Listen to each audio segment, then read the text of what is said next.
Thank you, Thunder Bay. It is absolutely fantastic to be here, but only because the alternative is being at home in Winnipeg.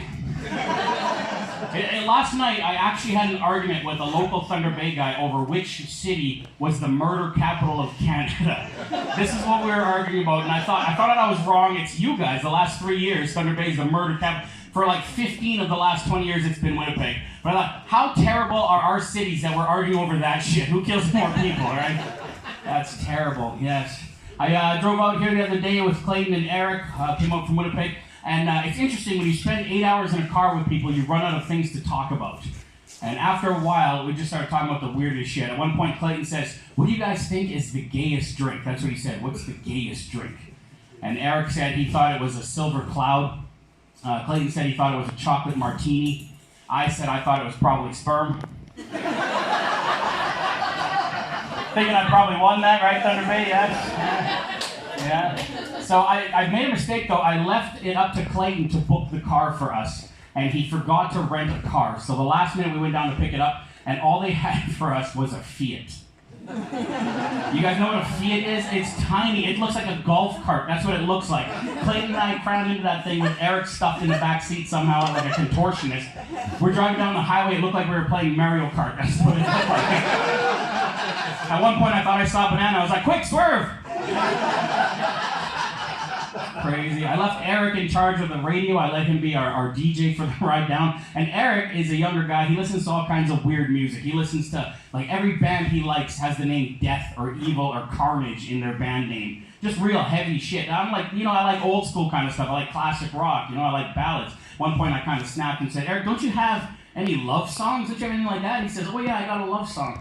And he puts on a song called Stinky Fist. I said, in what world is Stinky Fist a love song? I mean, I guess maybe if you're from Westford, that's the only way I can see it. That's the only way, yes. It's crazy. We travel all over the place. Clayton and I do a lot of shows on reserves. And whenever we travel, we always make a rule to bring one white guy with us. And that way, if we get lost or go missing, the cops will actually try to find us.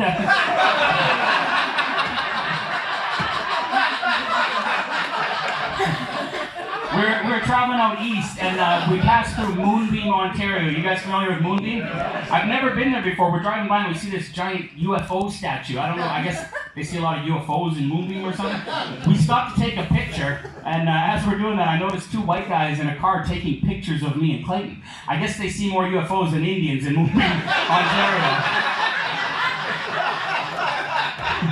Finally, I go up to the guy, I'm like, hey, what the hell are you doing? Why are you taking pictures of me and Clayton? He says, oh, well, we're part of the neighborhood watch. And some guys robbed the hardware store and were last seen running this way.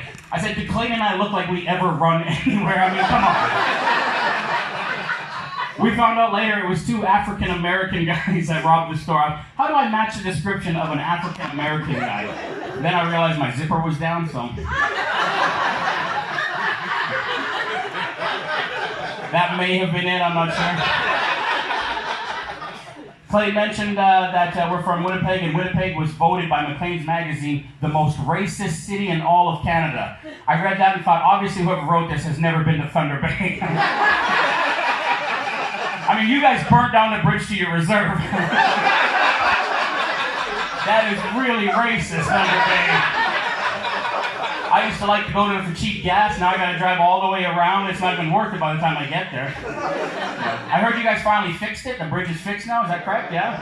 Yeah, it only took 6 or 7 years to make that decision, right? You guys must have left it up to chief and council, I guess. I'm also Métis. Any other Métis people here, by the way? Yeah, no, you couldn't bang the Indians because you burned down the bridge. That's what happened. Now we're all going to be coming from the reserve and shagging your women at the Dragon's Den. That's what's going to happen. 9 months from now, there's going to be a baby boom in Thunder Bay. That's what's going to happen. For those that don't know, Métis, that means my father was a proud Aboriginal, and my mother was a white chick that hated her parents. I'm glad you guys laughed at that joke. That's not so much a joke as a tool of measurement I use to test the level of racism that's in the room. So we're going to get along great, Thunder Bay. This is fantastic.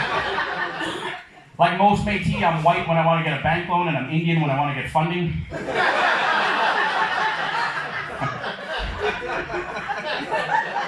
On the way down here tonight, we stopped at the Dollarama, and I noticed that they sell gift cards there now. I thought to myself, what a perfect way to show someone how little they mean to you. Hey, happy Valentine's, honey. Pick out 20 pieces of shit. I got 2 for my wife.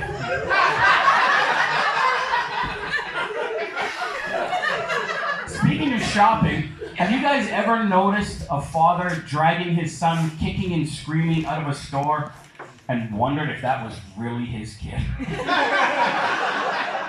What I'm saying is, I think I watched a kidnapping this morning, Thunder Bay. And I just stood there like a moron thinking, good for you, Dad, don't take any shit from that kid. Looking back, I should have been suspicious when he asked me to hold the trunk open for him. Instead, I just thought this guy's perfected traveling with kids.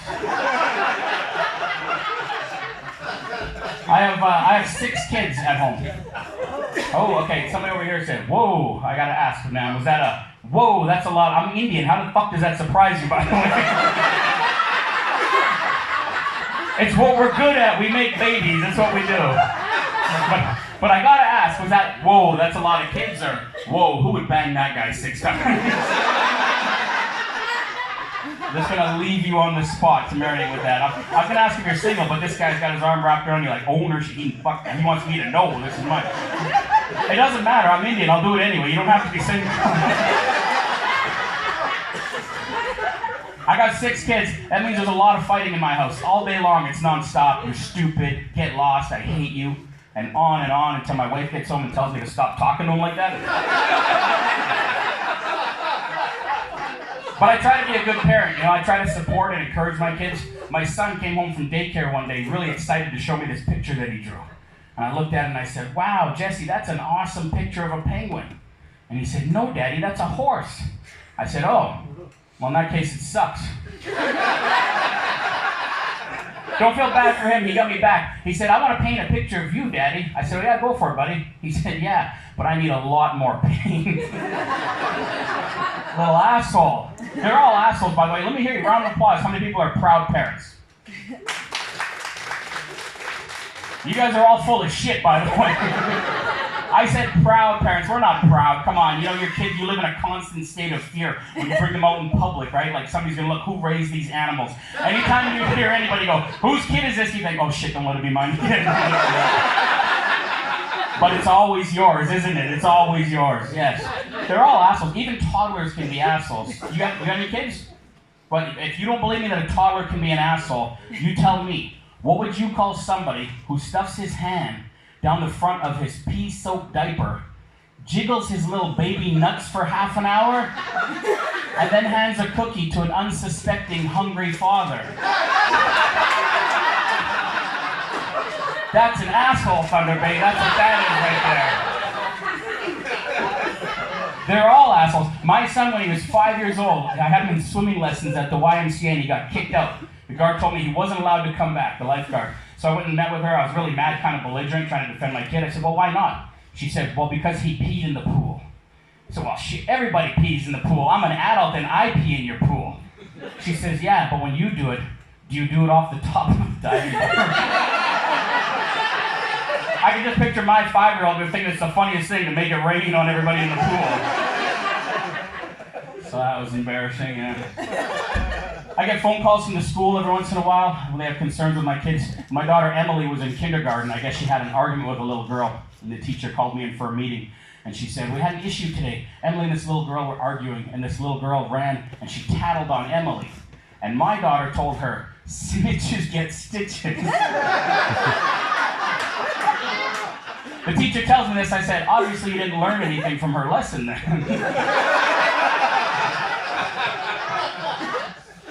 When my son Dylan is very short for his age, and when he was in the 5th grade, some kids were picking on him. The teacher brought me aside and said, you know, we had an incident today, Dylan and these kids were fighting, and I'm really embarrassed to share what happened, but these boys were teasing Dylan about his height. And they were saying, Dylan, you're so short. What are you, 5? And my kid said, yeah, 5 inches in your mom. As a comedian, I was pretty proud of him for that one.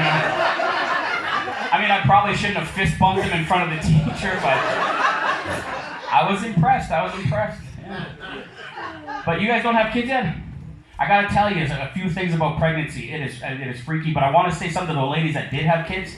It is absolutely incredible and amazing. My wife went through labor 6 times, all natural each time. And I don't know how tough Ronda Rousey is, but I bet my wife's vagina could take her in a match. That's how tough she is. Because if we had to do it as men, we couldn't do it, guys. We could not have babies. There's no way. If we had to have babies, we'd have 1 kid. That's it. And I don't mean 1 each. I mean 1 collectively. That's all we would have. As men, it'd be some crazy asshole. This guy right here, he'd be like, I'll do it, I don't give a shit, let's go, bring it on. Then you'd go have that baby, you'd come back and say, bro, that fucking sucked, don't do it, not anymore. And we would believe you, and we would cure pregnancy if we had to do it. That's what we would do. I'm telling you, there'd be no abortion debate if it was us. We'd be too busy debating, how the hell are we going to control women's bodies now? That's all we could do. So I gotta give respect to women for that. The scariest part, though, if you do decide one day to have kids, is in the 9th month, they still want us to have sex with them. That's a thing. And it is scary because their hormones got them all jacked up like it's a UFC fight. That's what happens. My wife is standing there, she's got that look in her eyes, and I'm standing there frozen in fear, like, holy shit, maybe it's a T-Rex thing. If I don't move, she's not going to see me, right? But she saw me. She grabs me, throws me on the bed. She's got me in a chokehold. She's on top, pounding me into the mattress. I'm underneath, flailing around, trying to tap out like it's a UFC fight. Her nipples are leaking all over me. And then she says the most messed up shit. Did you feel the baby move? I said, yeah, he's probably trying to tap out too. That's what's going on. You guys are a lot of fun. I'll leave you with this. I do travel a lot doing comedy. Sometimes I go to the States. And I love going to the States, but I hate crossing the border. And that's because the guards always give me a hard time. And I know it's because I'm brown, but they don't know what kind of brown I am. I think the US guards think I'm a Mexican and I'm trying to sneak in the country by going the long way around. It's crazy. But traveling with comics is a bad idea. In fact, traveling with men, whether they're comedians or not, is a bad idea because, men, we never grow up. We do weird shit on road trips, right? Like doing things like Dutch ovens. You guys know what a Dutch oven is? You guys been together 6 years. She's been a victim, has she not? Yes. Yeah. She does it to him. I love that, yeah. You must be from Westport then. Yeah, Dutch oven. That's what men do. You'll fart under the blankets and hold it over your buddy's head and laugh as he struggles to get out. This is what men do on road trips, crap like that. Or we'll do things like teabagging each other. That's what we do. Some of you know what teabagging is, some don't, okay? For those that don't know, this is the educational portion of the show. Teabagging is when a grown man thinks it's funny to take his balls out of his pants, put them on his friend's face as he's asleep, and then take a picture and upload it onto the internet for the world to see. Men do crap like that. There's no female equivalent for teabagging, right, man? You're not on a road trip with your girlfriends. She passes out.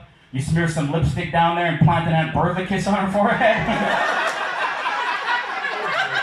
Women don't do shit like that. Only men are stupid. That's what we do. It's crazy. Or the first thing you do on a road trip with your buddies, you pass out, you draw a dick on their forehead. That's what you do. I fell asleep the other night first, woke up in the middle of the night, and sure enough, Clayton was drawing a dick on my forehead. And I got real mad too because he was tracing it. Thanks a lot, everybody. I'm Nelson Mayer.